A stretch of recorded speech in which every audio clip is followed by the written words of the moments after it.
Hello class 12। कल मैंने आपके साथ शेयर किए थे कुछ टिप्स एंड ट्रिक्स जिससे आप इंग्लिश में 90 प्लस तक स्कोर कर सकते हो। आज मैं शेयर करने वाली हूँ आपके साथ कुछ स्ट्रैटेजीज।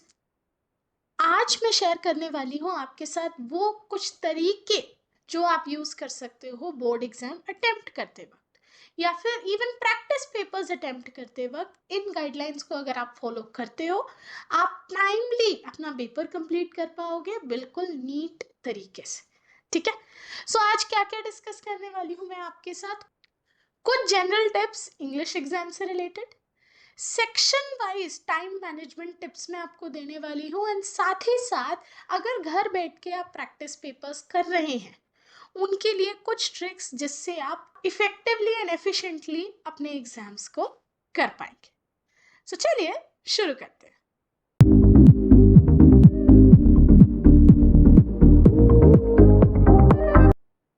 शुरुआत करेंगे जनरल टिप से। अब जनरल टिप में सबसे पहला और सबसे कॉमन सवाल जो मेरे पास आता है कि मैम इंग्लिश का पेपर किस ऑर्डर में करें, क्या पहले रीडिंग फिर राइटिंग फिर लिटरेचर, या कौन सा सेक्शन पहले करना चाहिए। अब बच्चों ये बात आई कि आपकी स्ट्रेंथ पे। अगर आप मुझसे पूछो तो मैं कहूंगी हमेशा पेपर उल्टा अटेम्प्ट करो। शुरुआत लिटरेचर से करो क्योंकि फ्रेश माइंड से आते हो, एक फ्रेश स्टार्ट आप देते हो। पहला बोर्ड एग्जाम होता है अक्सर इंग्लिश का, खैर अगर पहला नहीं भी है तो सुबह सुबह का टाइम, पहली बार पेपर हाथ में आया है तो अच्छा अच्छा लिखने का मन करता है, अच्छे अच्छे आइडियाज आते हैं। जैसे जैसे टाइम बीतता रहता है, प्रेशर बिल्डअप होता रहता है तो आइडियाज भी पीछे छूट जाते हैं। तो शुरुआत लिटरेचर से करो। लिटरेचर कवर हो गई तो आपने ऑलरेडी 50% पेपर कर दिया, तो उसके बाद आप कॉन्फिडेंटली राइटिंग सेक्शन पे मूव हो। राइटिंग में नीट प्रेजेंटेशन के साथ अच्छा फ्लो ऑफ आइडियाज लिखो, एंड देन रीडिंग की तरफ पढ़ो। रिमेनिंग टाइम जो भी बचता है वो अपने रीडिंग सेक्शन। ठीक है, but at the same time ये मेरा पर्सपेक्टिव, कुछ लोग हो सकता है प्रेफर करें पहले राइटिंग सेक्शन करना फिर लिटरेचर और फिर रीडिंग। बट एक चीज जो मैं अपने एक्सपीरियंस से कहूंगी, सेक्शन ए से शुरू मत करना, क्योंकि जो भी सेक्शन आप सबसे पहले करते हो आप उसको ना चाहते हुए भी सबसे ज्यादा टाइम दे देते हो। ठीक है, तो सेक्शन ए हमेशा लास्ट के लिए रिजर्व रखना। लिटरेचर और राइटिंग जो आपका स्ट्रेंथ हो पेपर की शुरुआत वहां से करना। उसके बाद सवाल आता है कि मैम रीडिंग टाइम में क्या करें। तो बच्चों रीडिंग टाइम आपको दिया जाता है क्वेश्चन पेपर को सही से देखने के लिए, समझने के लिए, आपके अंदर वो कॉन्फिडेंस लाने के लिए, या कई बार आपको डिमोटिवेट करने के लिए कि आपको कुछ नहीं आता। खैर आपके अंदर वो कॉन्फिडेंस लाने के लिए कि भाई हमें पेपर किस हद तक आता है। तो मैं कहूंगी यार लैंग्वेज का पेपर है, वैसे भी 10 बार आप पढ़ोगे क्वेश्चन को अटेम्प्ट करने से पहले, तो उस 15 मिनट का सबसे प्रोडक्टिव यूटिलाइजेशन करो। अपना कोई भी एक पैसेज पिक करके उसे खत्म करो। पूरे 15 मिनट है आपके पास, 5 से 7 मिनट या 10 मिनट तसल्ली से एक पैसेज को पढ़ो, रीड इट। ठीक है, and pencil low. Answer mark करना अलाउड नहीं होता ना बोर्ड में। जहां जहां पैसेज में आपको वो आंसर दिख रहा है हल्का हल्का अंडरलाइन कर दो, ताकि एंड में जब आप उस सेक्शन पे वापस आओ आपका एक पूरा पैसेज तो आप ऑलरेडी कर चुके होगे, सिर्फ आंसर लिखने रह जाएंगे। ठीक है, तो ये मेरी पर्सनल टिप है। रीडिंग टाइम में पूरा पेपर रीड मत करना, प्रोडक्टिव यूटिलाइजेशन करना उस टाइम का, एंड कोशिश करना कुछ मार्क्स आपके वहीं कवर हो जाए। नेक्स्ट, कितना टाइम आइडियली आपको स्पेंड करना चाहिए हर section.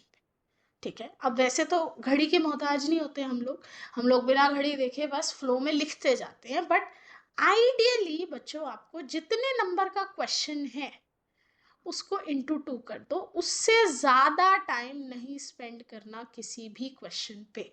This is the maximum I am telling you. So let's say आपका इंग्लिश का लॉन्गेस्ट क्वेश्चन आपका, तो लेट्स से आपका इंग्लिश का सबसे बड़ा क्वेश्चन कितना है, 5 मार्क्स का।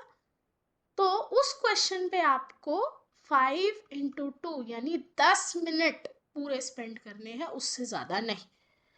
उससे ज्यादा आप कब कर सकते हो, जब आप बाकी जगह अपना कवर अप कर लो। ठीक है, तो वो चीज कैसे पता चलेगी आपको, प्रैक्टिस से। ठीक है, तो अब मैं आपको दूंगी सेक्शन वाइज एक ब्रेकडाउन ठीक है, मैं फिर से रिपीट कर रही हूँ, घड़ी के मोहताज मत बनना। जैसे जैसे मैं टाइम लिमिट दे रही हूँ उसको बिल्कुल डॉट टू डॉट फॉलो करने की नीड नहीं है। मैं आपको सिर्फ एक अंदाज़ा दे रही हूँ कि पेपर कैसे अटेम्प्ट करना, और अगर इस टाइम सीक्वेंस से भी करोगे तो आसानी से और बहुत बढ़िया पेपर अटेम्प्ट करोगे। ठीक है, तो रीडिंग सेक्शन है आपका 22 नंबर का। जैसे कि मैंने बोला 22 × 2 44 मिनट मैक्सिमम आप रीडिंग को देते हो। तो पहले क्वेश्चन के लिए अपने पूरे 24-25 मिनट रखो। शुरुआत के 10 मिनट सिर्फ उसे पढ़ने में लगाओ। ठीक है, read and understand the passage. पहले ही आंसर मत ढूंढने लगो बच्चों। 700 से 750 वर्ड मैक्सिमम लिमिट। अगर पढ़ोगे तो कॉन्फिडेंटली आंसर्स ढूंढ पाओगे, और फिर अगले 5 से 8 मिनट यूज करके आंसर्स पहले सारे ढूंढ लो। अभी भी लिखना नहीं है, सिर्फ आंसर ढूंढ के रखने हैं। फिर एंड के 5 से 6 मिनट में जब आप सारे के सारे आंसर ढूंढ चुके हो, फिर उनको जाके लिखो। ठीक है, तो अगर आप मेरी वो रीडिंग टाइम वाली ट्रिक अपनाओ तो पहले रीडिंग टाइम में 15 मिनट आप ऑलरेडी ये पार्ट कर चुके होगे, पैसेज पढ़ चुके होगे, आंसर्स ढूंढ चुके होगे। बाद में आपको सिर्फ 5 से 7 मिनट चाहिएंगे उनको लिखने के लिए, दैट्स इट। ठीक है, इसी तरह अगला क्वेश्चन 10 नंबर का आता है, 20 मिनट है। 7 से 8 मिनट पहले सिर्फ और सिर्फ पैसेज को पढ़ो।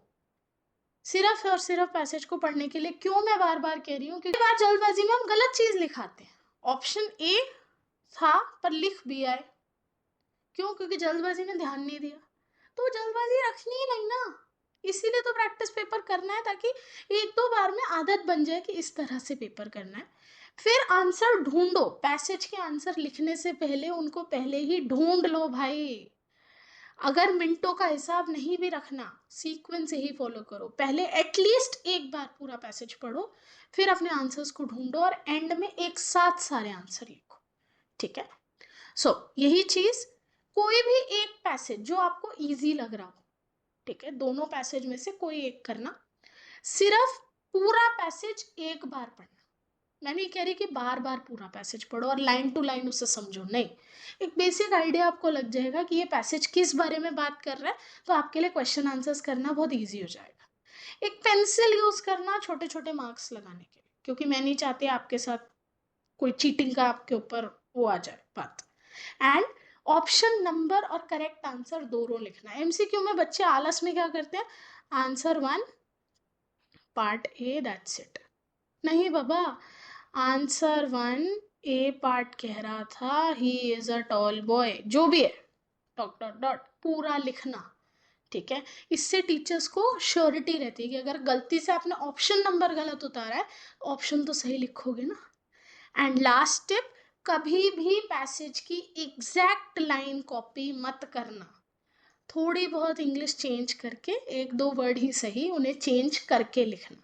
ठीक है, ये है रीडिंग सेक्शन के लिए कुछ टिप्स। अब आते हैं फटाफट राइटिंग सेक्शन पे। राइटिंग सेक्शन को आपको देने हैं भाई 36 मिनट, ज़्यादा भी लग सकते हैं, डोंट वरी, हमारे पास बफर टाइम है, हम ज़्यादा स्पेंड कर भी सकते हैं राइटिंग। ठीक है, 8 से 10 मिनट लगेंगे आपको वो 2 शॉर्ट क्वेश्चंस निपटाने में। 1 मिनट देना, क्वेश्चन को पढ़ लेना, माइंड में सोच लेना क्या लिखना है, उसके बाद लिखना शुरू करना। ठीक है, फिर 25 से 26 मिनट है आपके अगले 2 लॉन्ग क्वेश्चंस के लिए, यानी लगभग 15 मिनट पर क्वेश्चन को दो। 10 से 15 मिनट, 10 से 15 मिनट लेटर, 10 से 15 मिनट आर्टिकल और रिपोर्ट। उसमें पहले क्वेश्चन को पढ़ो, रफ में या तो आइडियाज को लिख लो कि क्या क्या लिखना चाहते हो, या पहले ही माइंड में बिठा लो चीज़ों को कि मैं क्या क्या लिखना चाहती हूँ इस लेटर में या इस आर्टिकल या रिपोर्ट। इससे क्या होगा कि लिखते लिखते सडनली कोई आइडिया माइंड में नहीं आए। कई बार क्या होता है, हम लिख रहे होते हैं चीजें एंड सडनली अरे ये लिख सकते थे, बट यार फिर ना फ्लो खराब हो जाता है, कंटेंट मजा नहीं आता टीचर को पढ़ने में, और आपका वो जो सॉलिड पॉइंट जो आपको नंबर दे सकता था, शायद वो आपने बाद में लिखा, टीचर सिर्फ ऊपर ऊपर का पढ़ के आपको मार्क्स दे दे, अनफेयर हो जाएगा ना। तो पहले ही अपने आइडियाज को अपने माइंड में ऑर्गेनाइज कर लो, फिर लिखना शुरू करो। ठीक है, शुरुआत हमेशा शॉर्ट राइटिंग स्किल से करना। पूरा 1 पेज लेना एक क्वेश्चन के लिए, एग्जाम फीस अच्छी खासी लेते हैं, तो शीटों को भी अच्छे से यूटिलाइज करो भाई, ठीक है। बड़े बड़े रेक्टेंगुलर बॉक्सेस बना के अपने आंसर्स लिखना, वो छोटे छोटे स्क्वायर बना देते हैं हमारे कुछ नालायक बच्चे, मैंने चेक किए हैं पेपर्स इसलिए बता रही, बोर्ड के नहीं, अपने अपने बच्चों को जिनको मैं पढ़ाती हूँ। एंड हमेशा फ्लो में लिखना चीज़ें, इवेंट है तो पहले इवेंट डिटेल्स, फिर उसका डेट टाइम मेन्यू, और फिर उसके बारे में कोई स्पेशल नोट अगर आपको देना तो उस सेंस में, ठीक है। लॉन्ग राइटिंग स्किल्स जब करो, या तो एक फुल पेज पे करना, लेट्स से आर्टिकल या रिपोर्ट, वो एक फुल पेज पे आ जाता है 5 मार्कर, ठीक है। बट अगर आप लेटर कर रहे हो तो बच्चों आमने सामने वाली जो शीट होती है ना, उस पे करना, टीचर को पेज पलटना ना पड़े। टीचर के कष्ट के लिए नहीं कह रही, आपके भले के लिए कह रही हूँ, एक साथ रहेगा शीट पे आंसर तो विजुअली ज़्यादा अच्छा दिखता है, ठीक है। की पॉइंट्स पहले ही रफ में प्रिपेयर कर लेना, उन्हें सीक्वेंस में ऑर्गेनाइज करना अपने माइंड में, कोशिश करना ओवर राइटिंग या कट कट कट कट वो स्क्रिबलिंग ज़्यादा ना करो। कोई चीज़ कट भी करनी है ना तो एक सिंगल लाइन मार के कट करा करो, उसे पूरा कलर करना मत बैठ जाया करो कि नीचे का कुछ दिखे ना दिखे, पीछे का पेज फट जाए, वो काम मत करना। एंड लास्ट हम आते हैं लिटरेचर सेक्शन पे बच्चों। लिटरेचर के लिए पूरा जी भर के 80 मिनट लो, 1 से 1.5 घंटा या 1.25 से 1.5 घंटा आराम से लो, ठीक है। 20 मिनट दो अपने दोनों लॉन्ग क्वेश्चंस को। मैं भाई एडवोकेट हूँ एंड से पेपर शुरू करने की, तो मैं तो टिप्स भी ऐसे ही देती हूँ कि पहले लॉन्ग क्वेश्चंस करो। लॉन्ग क्वेश्चंस करने के लिए पहले क्वेश्चन को पढ़ो, समझो, आइडियाज़ को माइंड में बिठाओ, उनकी सीक्वेंस सेंस में लाओ, फिर तसल्ली से उसको लिखो, ठीक है। फिर अगले 25 से 30 मिनट दो सारे शॉर्ट क्वेश्चंस को। आपके पास 2 क्वेश्चन 10 एंड क्वेश्चन 11 आएंगे, क्वेश्चन 10 में 5 करने होंगे 7 में से, क्वेश्चन 11 में 2 क्वेश्चन करने होंगे 3 में से।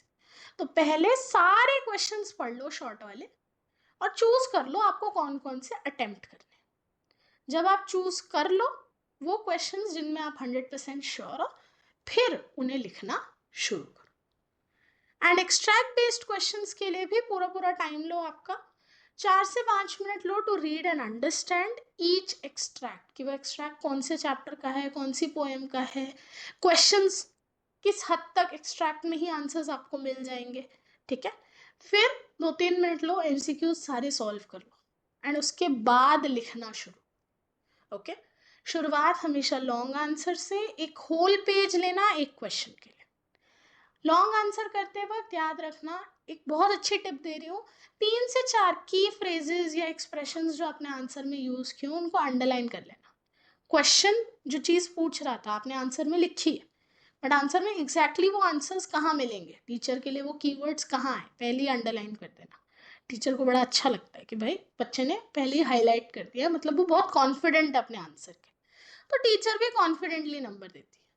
और अपने आइडियाज़ को अगेन रिपीट कर रही हूँ बार बार, कोहेरेंट यानी सीक्वेंस में लिखना, ठीक है। जब शॉर्ट आंसर कर रहे हो ऐसे मत लिखना आंसर की लास्ट की 2 लाइनें एक पेज की, फिर टीचर को पलट के 1-2 वर्ड के लिए आगे आना पड़े। एक जगह लिखना अपना पूरा शॉर्ट आंसर, ठीक है। 3-4 लाइन का आंसर होता है, उसमें भी 2 लाइन यहाँ 2 लाइन अगले पेज पे लिखोगे, डजंट मेक सेंस। एक साथ लिखना एक जगह अपना आंसर। और एक्सट्रैक्ट बेस्ड क्वेश्चन करते टाइम अगेन ओवर राइटिंग या टू मच स्क्रिबलिंग अवॉइड करना, ठीक है। तो ये थी कुछ टिप्स सेक्शन वाइज जो मैंने आपको दी। फाइनली बढ़ूंगी लास्ट पार्ट पे कि अगर प्रैक्टिस पेपर कर रहे हो, जो मैं 100% चाहती हूँ आप करो, एंड रेकमेंड करूंगी कि एटलीस्ट 3 से 4 प्रैक्टिस पेपर तो आप बोर्ड एग्जाम से पहले करो इंग्लिश के। तो उनके लिए बस एक 4 टिप्स दूंगी, हमेशा घड़ी अपने साथ रखना प्रैक्टिस पेपर्स करते वक्त, ठीक है। अगर आपको लग रहा है कि मैम एक साथ 3 घंटे बैठ के हमसे तो ना हो पाएगा, तो भाई एक काम करो, घड़ी ला रखी है ना साथ, एक सेक्शन 1.5 घंटे में 2 घंटे में जितना दे सकते हो दो, लिख लो। 1 बजे शुरू किया था, 2:10 तक बैठा, बस। उसके बाद लेट्स से शाम को आप आके बैठ रहे हो 5 बजे 6 बजे या 7 बजे 8 बजे वट एवर, तो 8 बजे शुरू कर रहा हूँ 9 बजे तक बैठा, तो कितना टाइम दे रहे हो आप उसको लिखते रहो, ताकि आइडिया रहे कि क्या 3 घंटे में आप पेपर लिख भी पाओगे या नहीं। नीट प्रेजेंटेशन जरूरी है, नीट हैंड राइटिंग की यहाँ कोई बात नहीं कर, ठीक है। कई बच्चे कहते हैं मैम हमारी तो हैंड राइटिंग इतनी गंदी है टीचर नंबर नहीं देगी। अरे हैंड राइटिंग गंदी है, चल जाएगा, उसे साफ साफ लिखो, स्पेस दे दे के लिखो, आंसर्स लाइन छोड़ छोड़ के लिखो, ठीक है। ये सब चीज़ों का ध्यान रखो, कटिंग्स अवॉइड करो, वो ज़्यादा ज़रूरी होता है, ना कि साफ सुथरी कर्सिव हैंड राइटिंग से टीचर इंप्रेस होकर नंबर देते। हाँ, उसके ब्राउनी पॉइंट्स होते हैं, आई अग्री, बट इसका मतलब ये नहीं अगर आपकी हैंड राइटिंग साफ नहीं है तो पेपर में नंबर अच्छे नहीं मिलते। जैसे ही अपना एक आंसर लिख लो उसे तुरंत पढ़ो, क्योंकि कई बार होता है आप लिख रहे होते हो, स्पेशली लैंग्वेज के पेपर में, कुछ वर्ड्स दिमाग में या मुंह में रह जाते हैं, शीट पे आने रह जाते हैं, तो वो इनकम्प्लीट रह जाता है सेंटेंस, ठीक है, प्रपोजिशंस लिखने रह जाते हैं, ठीक है। तो इमिडिएटली पढ़ लो, वेट मत करना कि अरे भाई लास्ट में रिवाइज कर, क्योंकि लास्ट का रिविजन वैसा ही होता है, बस पन्ने पलटते हो आप, एग्जैक्टली सीरियसली कुछ नहीं पढ़ रहे होते। एंड आखिरी टिप, अगर कोई क्वेश्चन पढ़ के ऐसा लगे कि भाई मुझे नहीं आता इसका आंसर, तो कुछ भी मत लिख देना, ताकि जब बाद में रिवाइज करो फिर उसे काटोगे, फिर उसे लिखोगे, टीचर के लिए नोट लिखोगे, ma'am this answer is at the last page, वो मत करना। लॉन्ग क्वेश्चन है पूरा पेज छोड़ दो, शॉर्ट क्वेश्चन है 5 से 6 लाइन छोड़ दो, एमसीक्यू है 2 लाइन छोड़ दो, स्पेस छोड़ते हुए चलो, ना कि कुछ भी लिखाओ फिर उसे बाद में काटो टाइम वेस्ट करके, फिर से उसे लिखो, नहीं, वो गलती मत करना। ये सब चीज आप तभी ठीक से कॉन्फिडेंटली कर पाओगे जब एटलीस्ट 3 से 4 प्रैक्टिस पेपर आप कर लोगे, आपको अपना तरीका समझ आ जाएगा आप किस चीज में अच्छा। आखिर में बस एक ही बात बोलूंगी कि मत फॉलो करो कोई चीज जिसमें आप बिलीव नहीं करते, ये पूरी वीडियो देख ही ली अब तो, फिर भी यही कहूंगी, मत फॉलो करना मेरी टिप्स और ट्रिक्स अगर आपको लगता है कि नहीं यार ये नहीं चलेगा, ऐसे क्या एक एक मिनट का हिसाब थोड़ी रखो, but there is no harm in giving a try, कोशिश तो कर लो यार, एक पेपर कर लो, पता चल जाएगा सही है मैम या नहीं, ठीक है। मैं नहीं कह रही मैं सही हूँ, हो सकता है आपके लिए वर्क ना करे, बट एक बार ट्राई करने में कोई हार्म थोड़ी है। ठीक है, तो चले, thank you and welcome again यहाँ तक आने के लिए, मुझे सुनने के लिए। आई होप मैं आपकी कुछ हेल्प कर पा रही हूँ इन वीडियोस के थ्रू। सो मिलूंगी आपसे कल एक नई वीडियो के साथ, तब तक के लिए गुड बाय।